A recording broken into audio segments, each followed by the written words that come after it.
G'day, I'm Mark Rothfield and thanks for watching Club Marine TV. Today we're looking at the Gran Turismo 32, which is Benetau's unique take on the modern express sports cruiser. First impressions is that it looks anything but a Beneteau when you consider the Antares and the Swift trawler ranges. So I'm really looking forward to seeing how the GT32 performs as a pure performance and pleasure craft. We have twin Mercury 300 horsepower outboards, a huge cockpit, 4 berths. All we need is some prawns.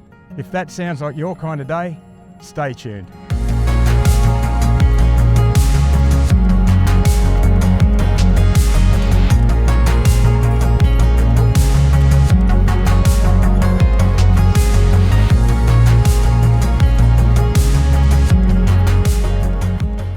I thought we'd dive straight into performance because in my right hand I have 600 horsepower at my disposal on a hull weighing around about 6 tonnes, and Sydney Harbour has put on its absolute best dress today. Standard power is twin 200 horsepower 4-strokes, which you can then upgrade to 250 horsepower V8s. That would be fine if it's your first boat and you're not overly concerned about performance, but I really like the 300s. Next step up and the maximum rating is 350s. Now that brings in the new Mercury V10 platform, which is an absolute game changer when it comes to performance, thrust, quietness. I've just come back from the Gold Coast testing that motor and would be really excited to see one of these boats wearing 2 of those motors. You can also get it with stern drive, starting with a diesel of 230 horsepower, and that rises up to 300 horsepower petrols. Just in gear now, doing about 5 knots already, 1400 RPM, and our fuel usage is just 8 litres per side. This boat is just a classic boat for this environment. Great for ducking in and out of bays. Also got enough speed for when you need to get home. Bring it up now, that's 8 knots. Steering's the electric steering on it, feels quite nice, very precise at this speed. Another great thing about outboards, really responsive. Let's say if you're in an 8 knot zone, there we go. You're using about 20 litres a side. Now, you're talking 400 litre fuel tanks, you go a long way at this speed. Revs around about that 2,300 mark as well, so motors are hardly working. Okay, things are starting to ease up now. Let's just give it a little bit more throttle. Mercury active trim has taken care of everything for me. Jumping up 12 knots, we're still not planing yet, just a little bit more. Okay, you can feel it really transition nicely. 65 litres a side at the moment, speeds jump to 17 knots and off we go. Now this boat's been in the water, it probably has a little bit of growth on it, but we're seeing 13 knots. 350s would go right probably up into that 34, 35 knot mark. Zip weight tabs are now doing their bit, trimming us nicely. Staying quiet and level. Really easy boat to drive. Maintaining its poise thanks to the technology that's here. A little bit of spray may come aboard, but we've got a nice big windscreen wiper. Also we have this big one-piece windscreen giving me great vision. Nice side windows as well. The pillar is quite pronounced, but very easy to see either side around that. And on crowded waterways like Sydney Harbour, that is really important. Yes, it's soft riding. Yes, it feels stable. Yes, it turns really well. And it's also got a big spray chine that's throwing this spray well apart.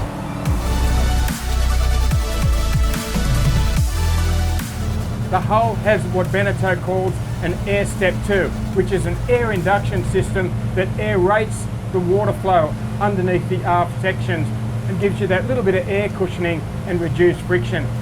It's not an aggressive step like you find on a race boat, but subtly works in with the downturn chines and also the strakes, just to give you that extra fuel efficiency and soft ride. The hull has a relatively fine dead rise of 39 degrees at the bow, and that gradually varies back to 16 degrees at the transom, which is quite narrow. Midships, where the hull is cresting that wave, it's around 23 degrees. So that also helps afford that soft ride. At the bow, the hull does flare very quickly into that sort of deck boat section. and naturally the buoyancy will also progressively increase as it goes up. Occasionally there may be the odd wave or wake that will hit that bluff bow and cause the boat to slam a little bit. It won't be a problem if you're managing the throttle, and you can also override the trim just by using the manual. The 32 doesn't just have pace, it has lots of space. So how about we head into an anchorage, drop the pick and take a peek at the layout.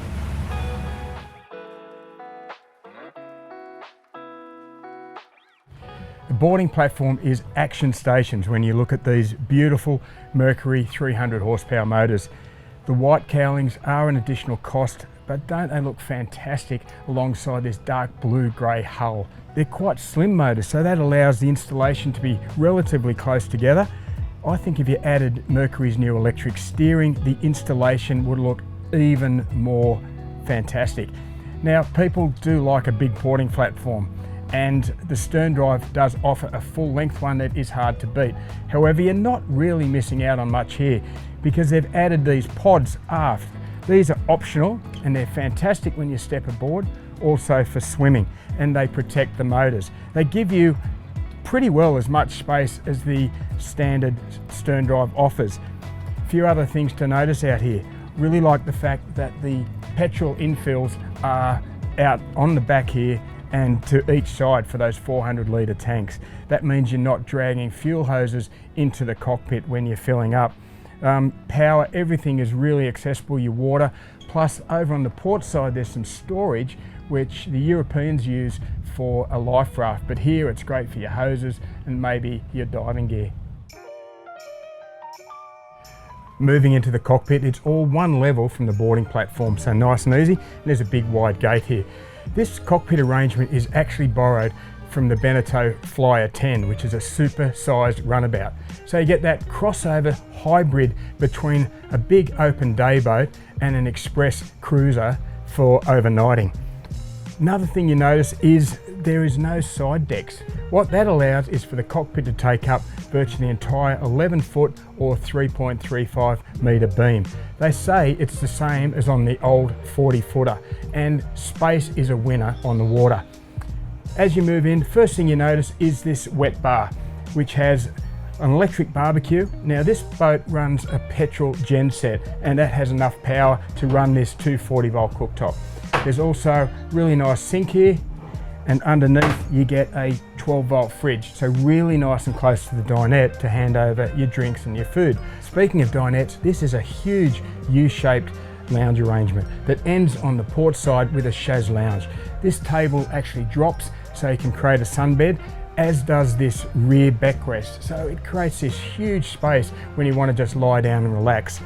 The quality of the upholstery is really apparent here too. This has the sport chic and the elegance package, so really nice to see this sort of upgrade luxury on what is a very comfortable boat.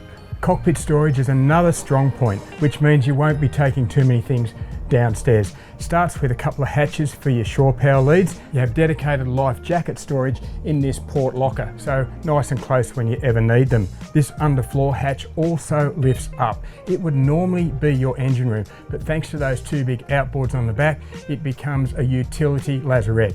Down there you have your petrol gen set. You can have your air conditioning units, throw in your covers, fenders, anything you want, water toys, and there's still going to be plenty of space.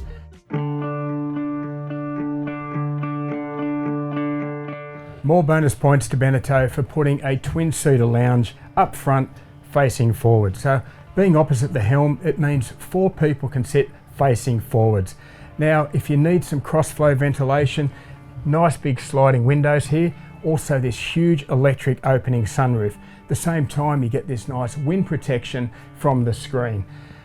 I think this is where people who are prone to seasickness are likely to gravitate. A bit like being in the front seat of a car, you ride on the central axis, so the ride is going to be smoother. What I should add is that a lot of passenger weight will be set to port. So depending on the load, those zip wake trim tabs may have to work just a little bit harder to keep things on the level. Looking at the helm, the dashboard doesn't go overboard, but it is extremely workable and functional. starting with the fact it's rendered in this grey finish, so no glare problems. Everything else falls really well to hand. The steering wheel is perfectly positioned, whether you're seating, standing, or reclining on these bolster seats. These twin Helm seats are really nice quality as well, and they sort of hug you as you drive. Throttle pinnacle, everything is perfect. Switches are all again close to hand. Even little things like having a wireless phone charger built into this armrest. Also, I'm getting a really nice cool breeze in through the moment through this window. And if I need to reach anything like a fender or a mooring line, you can actually reach straight out and attach it. That's one thing when you have no side decks, it's really good to have this sort of midpoint access.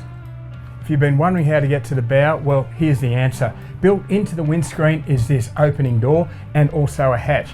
So that allows access through a wide walkway to the bow area. Now it has a bulwark and also a thigh height handrail, so really safe.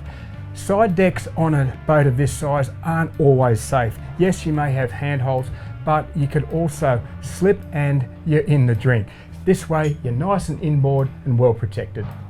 You've gone from a runabout cockpit to an express cabin, and now you find yourself out on a deck boat bow riding section. This boat has more personalities than a Shakespearean actor, but the designer should also take a bow for this bow design. It is absolutely huge. You would be more than happy to find this 3-seater sun lounge on a super yacht. It has not only backrests but also headrests. Swing the armrest down, they've got drink holders. In fact, more drink holders than there are lounges. And it would be a fantastic place to enjoy the sunlight, or you can cover this section with a shade. Now, the walkways continue right around, which I really like because it means you're not stepping on cushions and you get direct access to this bow area.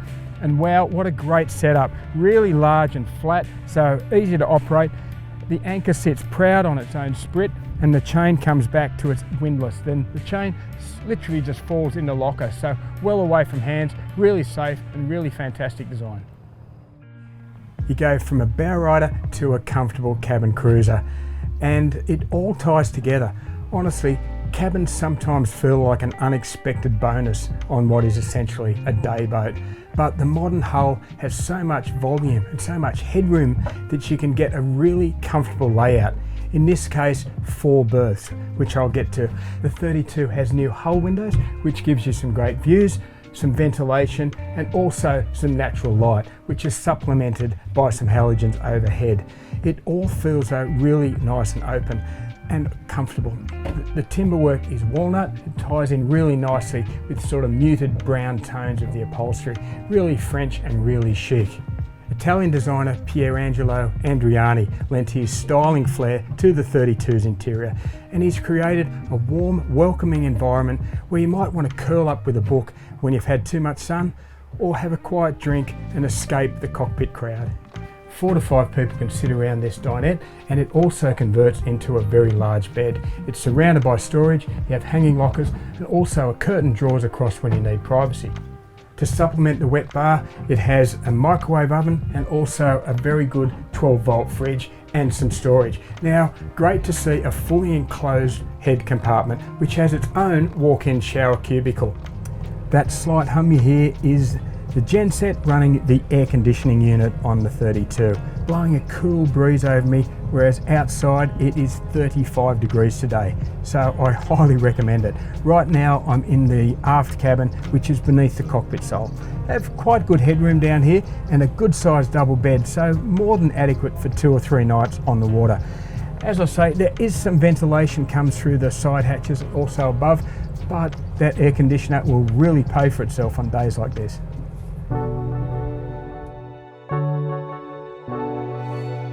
The GT32 is the entree to the Gran Turismo fleet, with a 36, a 41 and a 45 for company. It may not look like a Beneteau, but it certainly feels like one. Starting price is around $500,000, and as tested, with all the bells and whistles, it's more like $670,000. That is still great value for a great entertainer. Your return on investment will be endless hours of fun with your family and your mates. Make sure you catch my full review in the April-May issue of Club Marine. Until then, I'm Mark Rothfield for Club Marine TV. Happy boating.